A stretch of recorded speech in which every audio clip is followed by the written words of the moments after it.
Olá, começa agora o Agrocultura com as principais notícias do agronegócio. No programa de hoje você vai ver, com a pandemia do novo coronavírus, horta em casa ou apartamento virou sinal de saúde, economia e passatempo. Conheça dicas para montar uma horta com bom gosto e qualidade. Com a quarentena, a gente conseguiu juntar o útil ao agradável.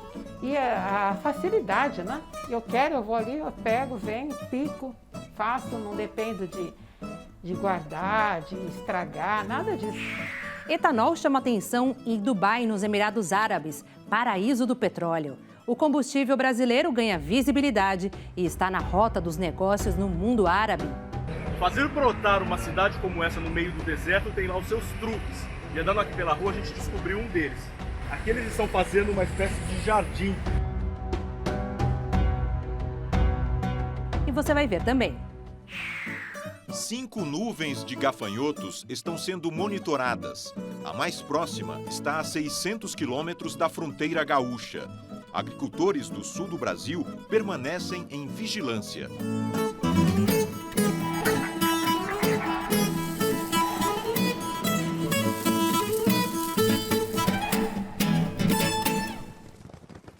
Cultivar uma horta em casa ou apartamento, especialmente em tempos de pandemia do novo coronavírus, é sinal de saúde. Com a quarentena, muitas pessoas decidiram unir o útil ao agradável. Aproveitaram o espaço da varanda ou do quintal para plantar e economizar. E o Agrocultura consultou especialistas e mostra para você o passo a passo para montar uma horta com bom gosto e qualidade. Antes, a Juliana não conseguia dedicar tempo à própria horta. Com a quarentena, a gente conseguiu juntar o útil ao agradável, né? A gente agora teve mais tempo para investir nesse hobby, teve mais mãozinhas para nos ajudar, então nossas crianças também nos ajudaram com algumas coisas aqui da nossa horta. E um desafio surgiu, porque no começo do ano a gente adotou uma cachorrinha, então ela é uma filhote, e ela come tudo que ela vê pela frente. Então a gente teve que procurar soluções para suspender a nossa horta, de forma que a nossa cachorra não comesse nossas plantas antes da gente. A primeira solução encontrada por ela foi montar uma horta vertical nessa treliça de madeira. Aqui a gente tem cebolinha, nirá, que é a cebolinha japonesa, tem salsinha que a gente acabou de colher, então ela tá bem pequenininha, tem orégano, tem tomilho lá embaixo, especialmente quando é assim, né? Então a gente consegue regar e otimiza a rega, porque a água de uma já vai caindo para outra, e aí também nem faz muita sujeira, toda a água vai sendo reaproveitada nos vasos de baixo. Isso fica bem mais fácil também. A Juliana também plantou pés de alface em recipientes suspensos por suportes de crochê e no portão de entrada da casa prendeu mais vasos e caixotes de madeira. Lá a gente também tem feijão borboleta, né, a clitória, a gente também tem capuchinha, que é uma punk, que a gente gosta muito, e também algumas plantas e algumas flores para as abelhas sem ferrão, que a gente é bem entusiasta, como a 11 horas, como a xanana, a bom dia, a gente também tem pés de hora pronobis lá fora. Tudo isso a gente também vai comendo porque são plantas comestíveis. Esse tipo de horta embeleza o ambiente e ainda economiza espaço. Para a criançada, o Rudá, de 5 anos, e a Diana, de 3, cuidar das plantas virou um passatempo, além de uma diversão e de um aprendizado. Tcharam! Essa saiu! Tá, você gosta de também cuidar das plantas? Eu também gosto! Que legal! O seu Jorge, hoje com 75 anos, também aprendeu a cultivar horta na infância.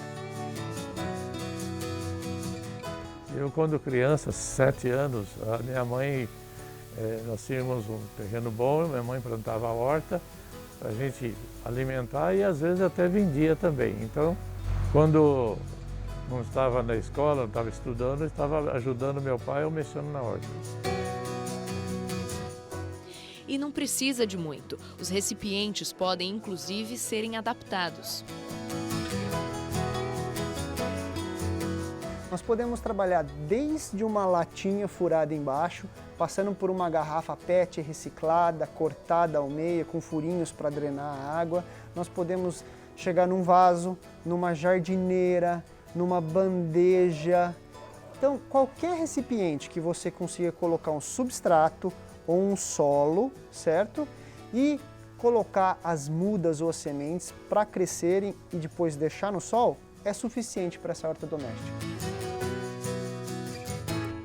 Para ter uma horta para chamar de sua, qualquer pedaço de terra serve. Escolha um espaço na sua casa em que bata sol ou que pelo menos tenha uma boa entrada de luz durante algum período do dia. Também não pode ter muito vento. Cada vaso desse, por exemplo, cabe até 3 pés de alface ou 10 mudas de cebolinha. Então, será necessário adquirir solo ou substrato, que podem ser encontrados em casas agropecuárias, floriculturas e até mesmo em supermercados. O adubo pode ser químico ou orgânico. O seu Jorge usa cascas de laranja, cinzas e até cascas de ovos. E não se esqueça de deixar a terra bem fofa e adubada.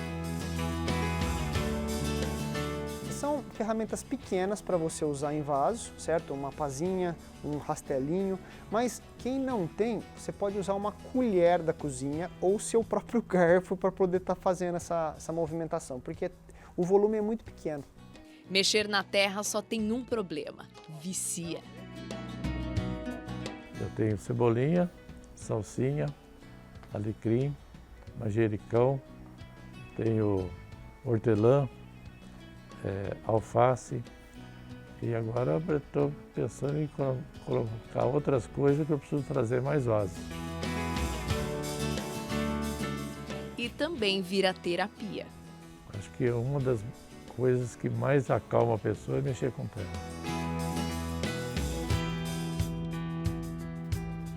O investimento para montar uma horta caseira pode variar de R$20 a R$50 por metro quadrado de terra. Para quem não tem experiência e não quer arriscar, as mudas são mais fáceis de cultivar do que as sementes. Em cerca de 15 a 20 dias já dá para colher os primeiros raminhos da horta. Quem optar por sementes deve ler as recomendações para a semeadura que constam nas embalagens. A primeira colheita leva pelo menos 30 dias. Outra boa dica é começar pelas espécies mais simples de cuidar, como alface, rúcula, alecrim, cebolinha, salsinha, manjericão, sálvia, tomilho, jiló, berinjela e erva cidreira. Agora, atenção para o erro mais comum no manejo da horta: falta ou excesso de água. Tem um jeito muito fácil de irrigar no substrato ou no solo. Você coloca água. Se você pegar uma amostra de solo e apertar na sua mão e correr água nos dedos, está encharcado. Não pode ficar encharcado porque a raiz não respira. Se você apertar e soltar e ficar o formato da sua mão, está ótimo o ponto de irrigação. Se você apertar e soltar e fizer pó, ela desfazer, está seco. Então tem que chegar nesse meio termo aí. Seguindo todas essas dicas, dá para garantir menos idas à feira ou ao supermercado, além de uma alimentação mais saudável para toda a família. A dona Suzana, a esposa do seu Jorge, ainda diz que em tempos de pandemia, a higienização de alimentos produzidos em casa é muito mais fácil. Eu acho os sabores mais fortes, mais gostosos. E a facilidade, né? Eu vou ali, eu pego, venho, pico, faço, não dependo de guardar, de estragar, nada disso. Só tem um último segredo, o mais importante. Olha, na hora que eu estou mexendo com a terra, eu estou falando com ela, colocando amor. Quando eu vou semear, mesma coisa. Na hora que eu estou plantando, eu falo, você vai ficar maravilhosa, vocês vão ficar linda. Esse amor que você dá para as plantas, elas recebem mais que qualquer nutriente que você vai colocar.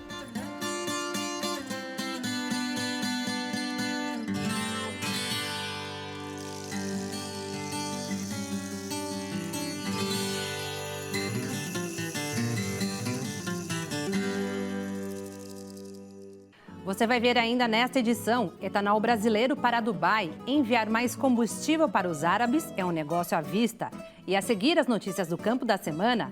No Paraná, a previsão é que o tempo permaneça seco pelo menos nos próximos 15 dias. Nós voltamos já.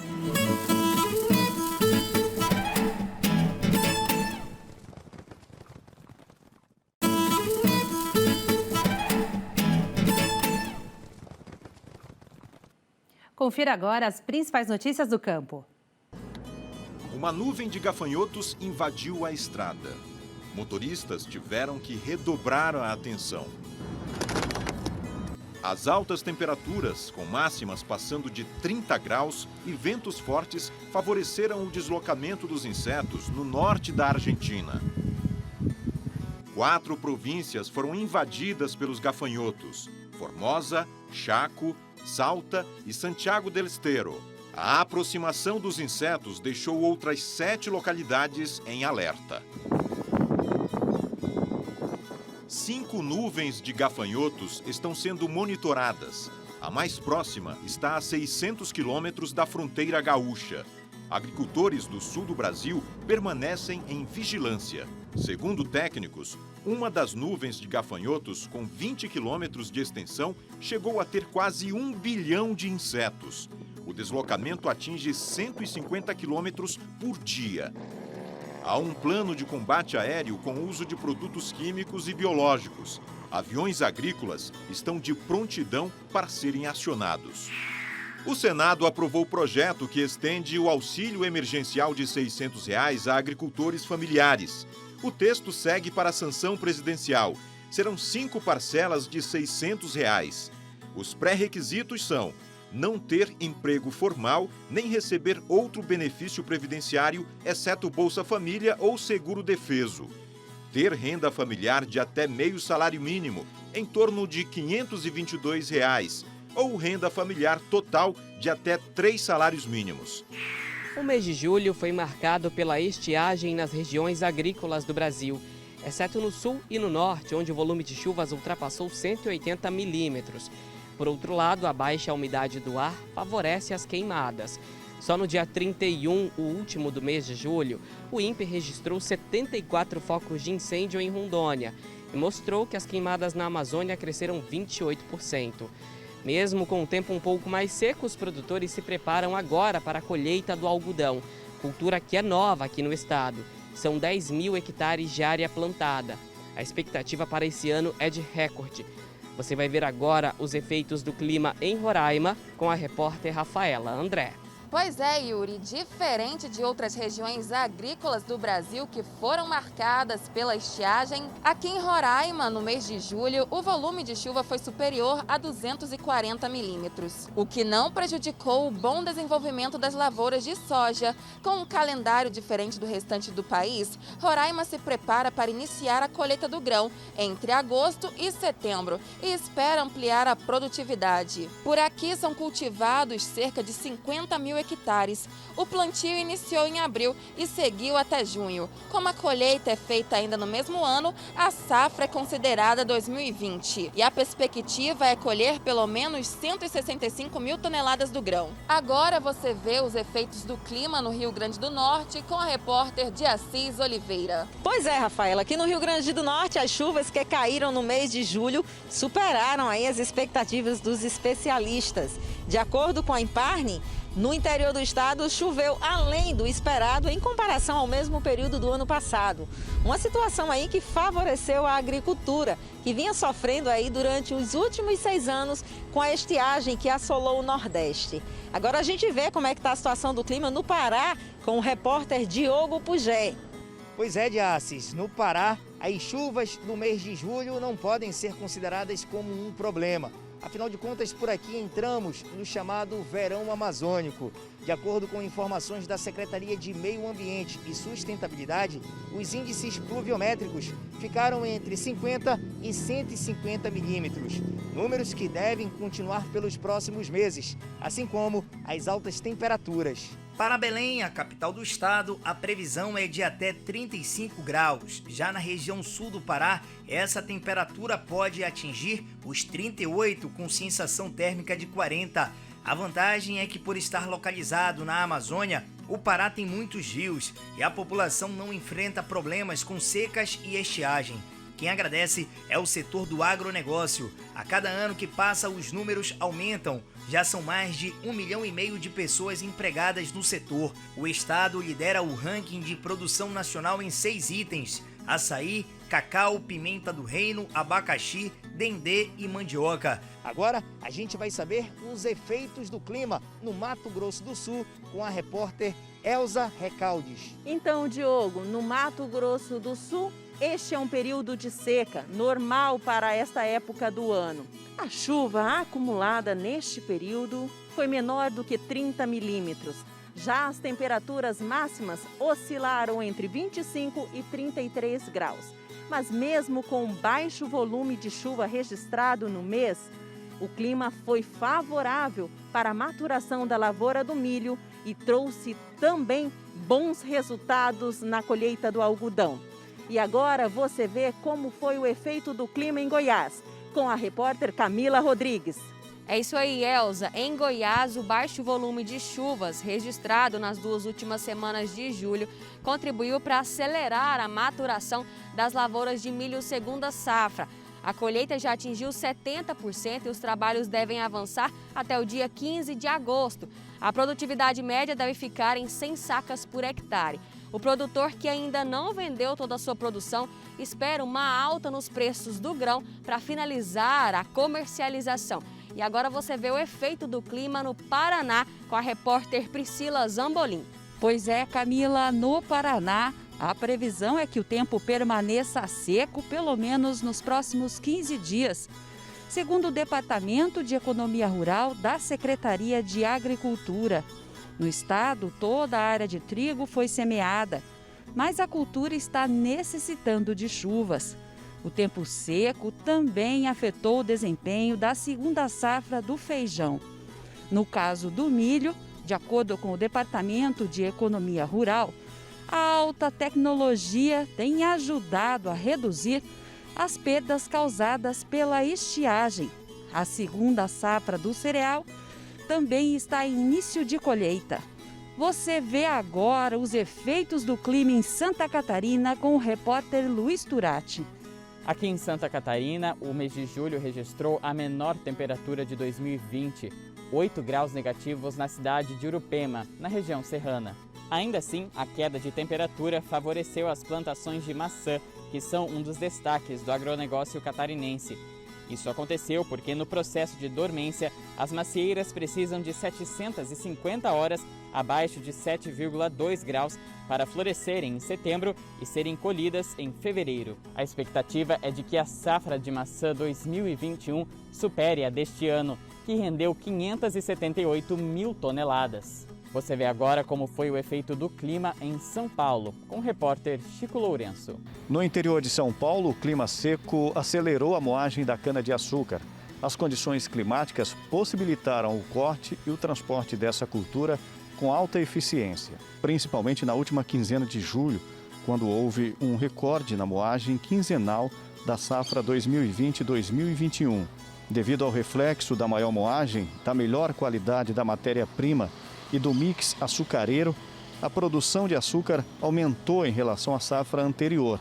As usinas do Centro-Sul moeram mais de 40 milhões de toneladas na primeira metade de junho, segundo a única União da Indústria de Cana-de-Açúcar. O clima mais seco nos 2 primeiros meses de safra permitiu o avanço de quase 10% na moagem de cana-de-açúcar neste ano. São Paulo é responsável por 54% do total do açúcar e álcool produzido no país. A seguir você vai ver, etanol brasileiro ganha visibilidade em Dubai, Emirados Árabes, terra do petróleo. Nós voltamos já.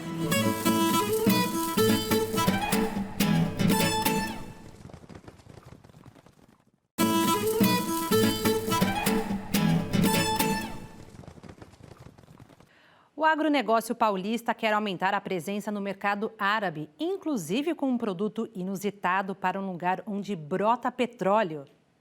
O etanol pode se transformar em uma mina de negócios para atrair mais investimentos para o Brasil. A reportagem é de Rodrigo Psitelli. Sabe aquele oceano verde de Cana? Pois é, fica bem longe dos Emirados Árabes. Quem chega em Dubai encontra mesmo um mar de prédios com arquitetura moderna e arrojada. E bem perto dali, o infinito da areia do deserto. O solo é seco por toda a parte, mas isso não impediu que as cidades virassem uma espécie de oásis, ou seria uma miragem. Fazer brotar uma cidade como essa no meio do deserto tem lá os seus truques. E andando aqui pela rua a gente descobriu um deles. Aqui eles estão fazendo uma espécie de jardim. E mesmo que seja um local pequeno, no meio da rua, do trânsito, ele é todo irrigado. Por aqui a água faz mesmo brotar maravilhas. E elas não param de surgir. Dubai vai sediar a próxima edição da Exposição Mundial, que foi adiada para outubro de 2021 por causa da pandemia.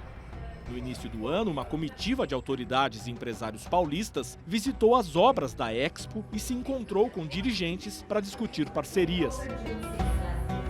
O interesse é o fato de que o Brasil, e especificamente São Paulo, tem uma produção agrícola de alta qualidade, tanto na proteína animal como grãos. Nós já somos grandes exportadores para o Oriente Médio, através de Dubai, do porto de Dubai, e onde São Paulo tem a liderança em açúcar, álcool, etanol, suco de laranja, uma excepcional posição também em café e frutas, e nós estamos seguros de que haverá um aumento, um incremento nas exportações brasileiras para o Oriente Médio. A Expo vai ajudar nesse sentido. O pavilhão brasileiro é um pavilhão onde o tema da segurança alimentar é apresentado de forma bastante expressiva, ao lado da questão da sustentabilidade. O interesse dos Emirados vai além da garantia de comida para a população. A localização faz do país a porta de acesso para uma região importante do planeta. A estratégia foi apresentada durante um evento na Câmara de Comércio de Dubai.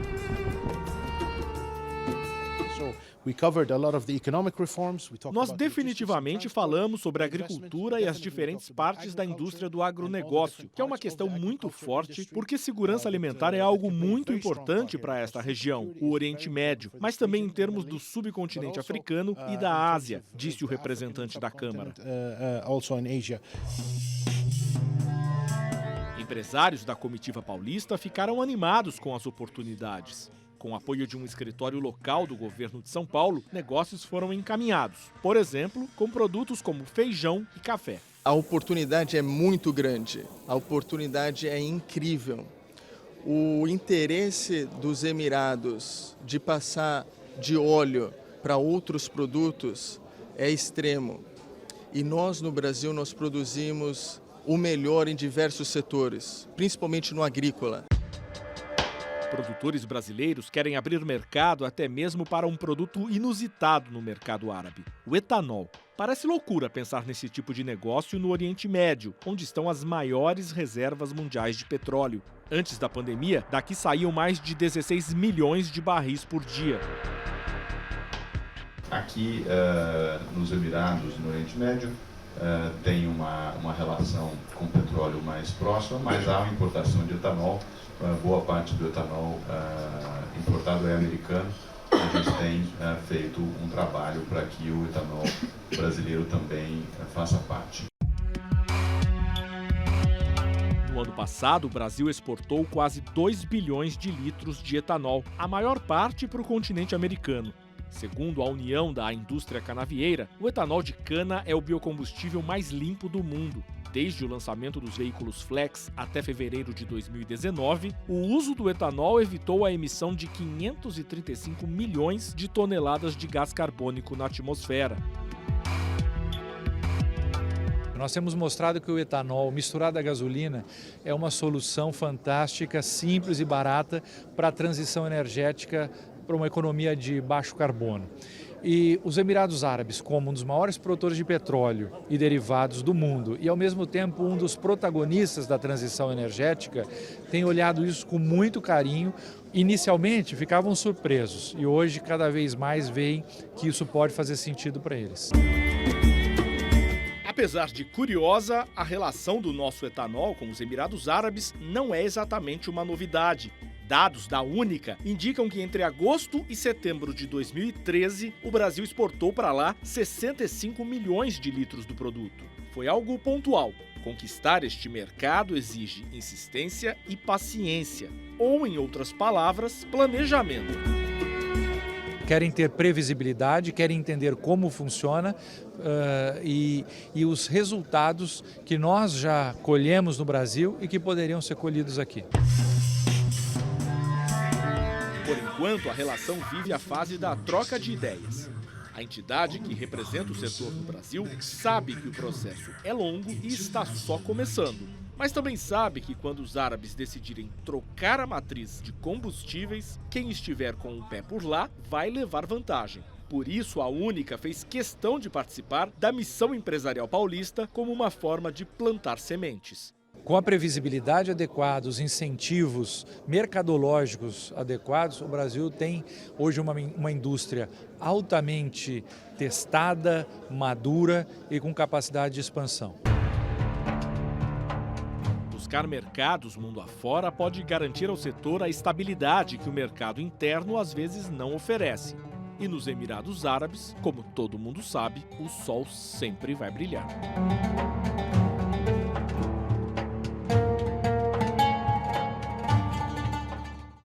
O programa Agricultura de hoje termina aqui. Até a próxima semana.